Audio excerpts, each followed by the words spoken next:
Hello दोस्तों, स्वागत है आपका कॉमिक्स टाइम्स में। और आज सुपर कमांडर ध्रुव की एक और कॉमिक्स समुद्र का शैतान पढ़ते हैं। और हमारे चैनल को जितना ज़्यादा हो सके सब्सक्राइब करें, लाइक करें और शेयर करें जहां ज़रूरत हो, क्योंकि आपका सब्सक्राइब ही हमें प्रोत्साहित करेगा। चलिए हम शुरू करते हैं। ये इसका पहला पेज आप देख सकते हैं। सुपर कमांडर ध्रुव, समुद्र का शैतान। कथा एवं चित्रांक अनूप सिंह, संपादक मनीष चंद्र गुप्ता। राजनगर के 60 किलोमीटर लंबे तट से लगे समुद्र पर कई स्थानों पर तो मनोरम बीच बनी हुई है और कई स्थान ऐसे आभास देते हैं मानो वहां पर कभी आदमी के पैर ही नहीं पड़े हैं।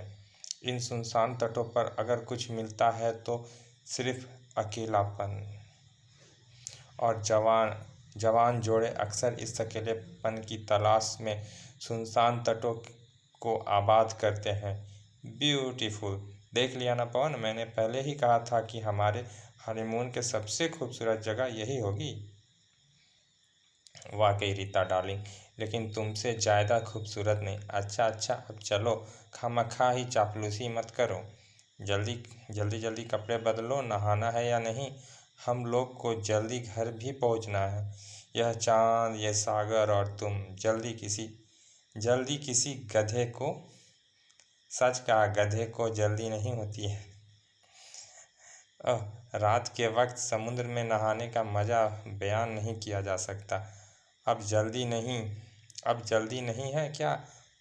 क्या होगी अब मज़ा जो आ रहा है? अब जल्दी क्या होगी मज़ा जो आ रहा है? और तभी रीता कड़प। पवन को समझते देर नहीं लगी कि रीता को किसी समुद्री जानवर ने पानी के नीचे घसीट लिया है। पानी की सतह समुद्री झाग और बुलबुले से भर गई।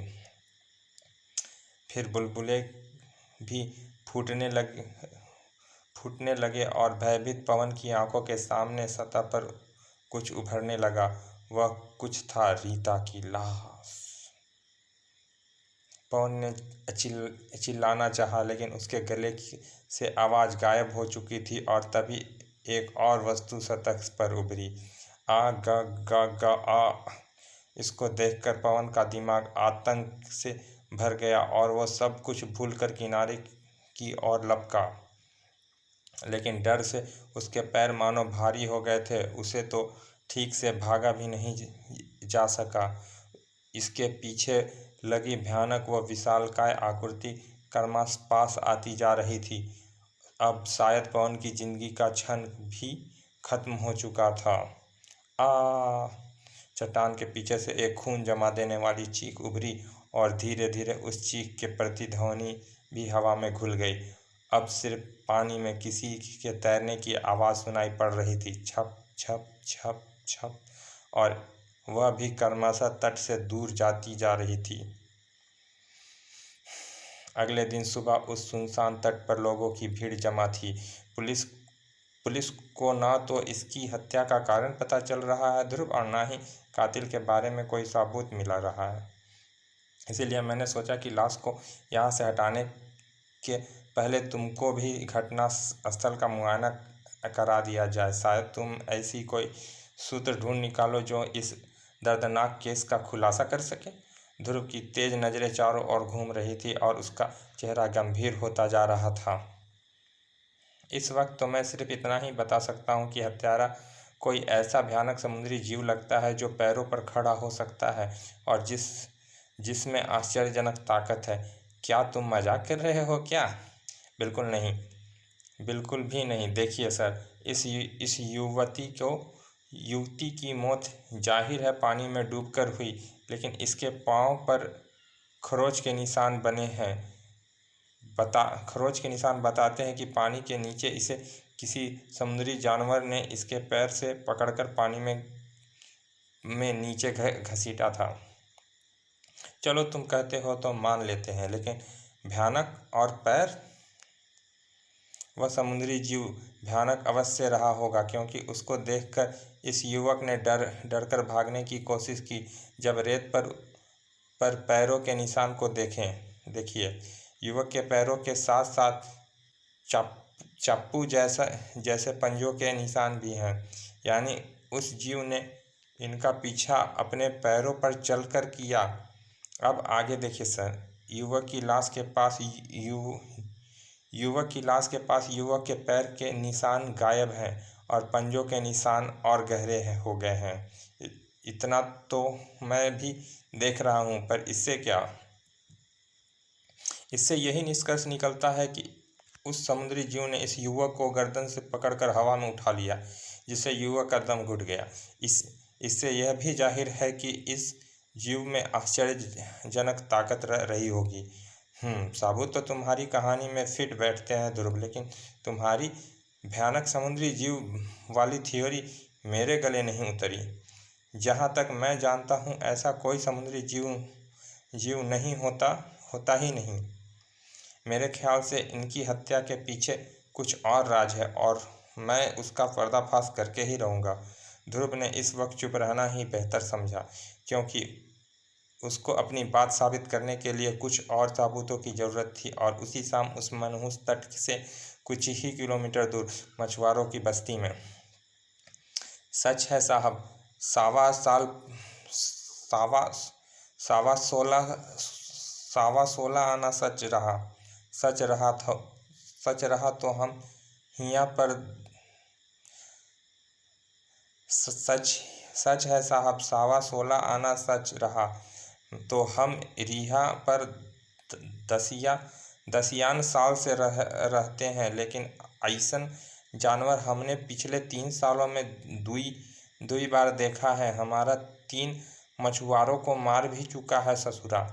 तो तुमने पुलिस में रिपोर्ट क्यों नहीं करी?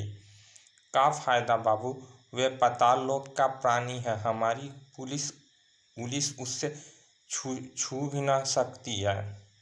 ऐसी बात हम प्रोफेसर पाटिल से भी कहे थे साहब। ऐसी बात हम प्रोफेसर पाटिल से भी कहे थे साहब। मशहूर समुद्री शास्त्री प्रोफेसर पाटिल? हाँ साहिब, वे रहा उसका बंगला। अब हम जाएं साहेब, बहुत काम पड़ा है। हाँ, जाओ भाई, बहुत बहुत धन्यवाद। मशहूर समुद्री शास्त्री प्रोफेसर पीपी पाटिल का बंगला यहाँ पर? इसको कहते हैं किस्मत। अगर इस केस में कोई मेरी मदद कर सकता है तो वो है सिर्फ प्रोफेसर पीपी पाटिल। कुछ देर बाद ध्रुव प्रोफेसर पाटिल के बंगले में खड़ा था। प्रोफेसर पाटिल घर पर हैं? आपका नाम सर? मेरा नाम ध्रुव है। इसको देखकर तो कोई इस घर में घुसने की सोचता भी नहीं होगा। सर, कोई मिस्टर ध्रुव आपसे मिलना चाहते हैं। कहें तो गधे कहीं के, तुमने उसको अंदर कैसे आने दिया? तुम जानते हो कि मैं शाम के वक्त सुबह का अखबार पढ़ता हूँ। आपने मिस्टर ध्रुव के उठाकर बाहर फेंक दो। लेकिन ध्रुव जहाँ अपनी मर्जी से आता था, वहाँ से वह अपनी मर्जी से ही वापस जाता था। आए तड़ाक! मुझे खेद है प्रोफेसर साहब कि मुझे आपके घर में आकर आपके नौकर के साथ बदसलूकी करनी पड़ी। मुझे आपसे एक गंभीर समस्या के हल के लिए कुछ सवाल पूछने हैं। अगर आप मेरी मदद कर सकते हैं तो मैं आपका अत्यंत आभारी रहूँगा। मेरा नाम सुपर कमांडर ध्रुव है। Super commander Dhruv? Of force, वही मैं सोच रहा था कि मैंने तुमको पहले कहाँ देखा है। अब याद आया कि मैंने तुम्हारी फ़ोटो कई बार अखबारों में देखी है, लेकिन एकदम से सामने देखकर मैं तुमको पहचान नहीं पाया। मैं तुम्हारा बहुत बड़ा फ़ैन हूँ, प्रशंसक। पर तुम खड़े क्यों हो? और शीघ्र ही प्रोफेसर पाटिल ध्रुव से ऐसे बातें कर रहे थे मानो वे दोनों बरसों पुराने दोस्त हों। बिल्कुल सही, ऐसा कोई जीव संभव ही नहीं है। मैंने भी जब इस क्षेत्र में ऐसे समुद्री जीव के बारे में सुना तो मैंने पूरी गहराई से छानबीन की। लेकिन नतीजा शून्य निकला। पर वे पंजे के निशान वे निशान बड़ी चिड़िया के पंजों के भी हो सकते हैं। ऐसी चिड़िया अक्सर मछलियों की तलाश में समुद्र तट पर आते रहती है। और वे हत्याएं किसने की? मेरे ख्याल से उन दोनों ने आत्महत्या की है। खैर, मैं कोई तुम्हारी तरह अपराध विशेषज्ञ तो हूँ नहीं, पर यह पक्का है कि ऐसा किसी समुद्री जीव का अस्तित्व संभव ही नहीं है सर।